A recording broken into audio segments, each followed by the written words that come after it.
Coca Cola പോലൊരു ഭീമൻ company ഒരിക്കൽ ഒരു പ്രോഡക്റ്റ് ലോഞ്ച് ചെയ്ത് പരാജയപ്പെട്ടതിനെ കുറിച്ച് നിങ്ങൾക്കറിയാമോ? നിങ്ങളും എന്തെങ്കിലും ഒരു പ്രോഡക്റ്റ് മാനുഫാക്ചർ ചെയ്യുന്നുണ്ടെങ്കിൽ വീഡിയോ ശ്രദ്ധിച്ചു കണ്ടോളൂ. 1980കളിൽ കൊക്കക്കോള അവരുടെ ഫോർമുല ചെറുതായി ഒന്ന് മാറ്റി. എന്നിട്ട് ന്യൂ കോക്ക് എന്ന പേരിൽ ഒരു പുതിയ പ്രോഡക്റ്റായി അവർ ലോഞ്ച് ചെയ്തു. പക്ഷേ അവർ ഫോർമുല മാത്രമല്ല മാറ്റിയത്, പകരം പാക്കേജിംഗ് സ്റ്റൈൽ കൂടിയായിരുന്നു.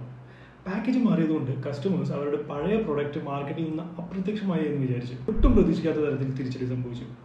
സെയിൽസ് കുറഞ്ഞു, മൊത്തം പ്രശ്നങ്ങളായി. കസ്റ്റമേഴ്സ് അവരുടെ പഴയ കൊക്കക്കോള തിരിച്ചു കൊണ്ടുവരാൻ വേണ്ടി സമരം വരെ ചെയ്തു. എത്രയും പെട്ടെന്ന് തന്നെ കമ്പനി പഴയ പാക്കേജിംഗ് തിരിച്ചു കൊണ്ടുവരേണ്ടി വന്നു.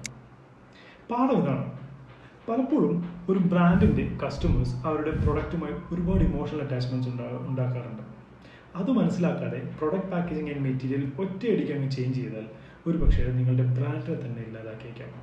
അതുകൊണ്ടാണ് ഞാൻ എപ്പോഴും പറയുന്നത്, packaging is not a product decision, അതൊരു പ്രോസസ് ഡിസിഷനാണ്. ഒരുപാട് കാര്യങ്ങൾ ഒന്നിച്ചു ചേരുമ്പോൾ സംഭവിക്കുന്ന ഒരു കാര്യം. My name is Suraj. I am a packaging and automation consultant. 10 വർഷത്തിലേറെ ഞാൻ ഒരുപാട് പ്രൊഡക്റ്റ് ബ്രാൻഡുകൾക്ക് അവർക്ക് ഏറ്റവും അനുയോജ്യമായ പാക്കേജിംഗ് പ്രോസസ്സ് ചെയ്തു കൊടുക്കുന്നു.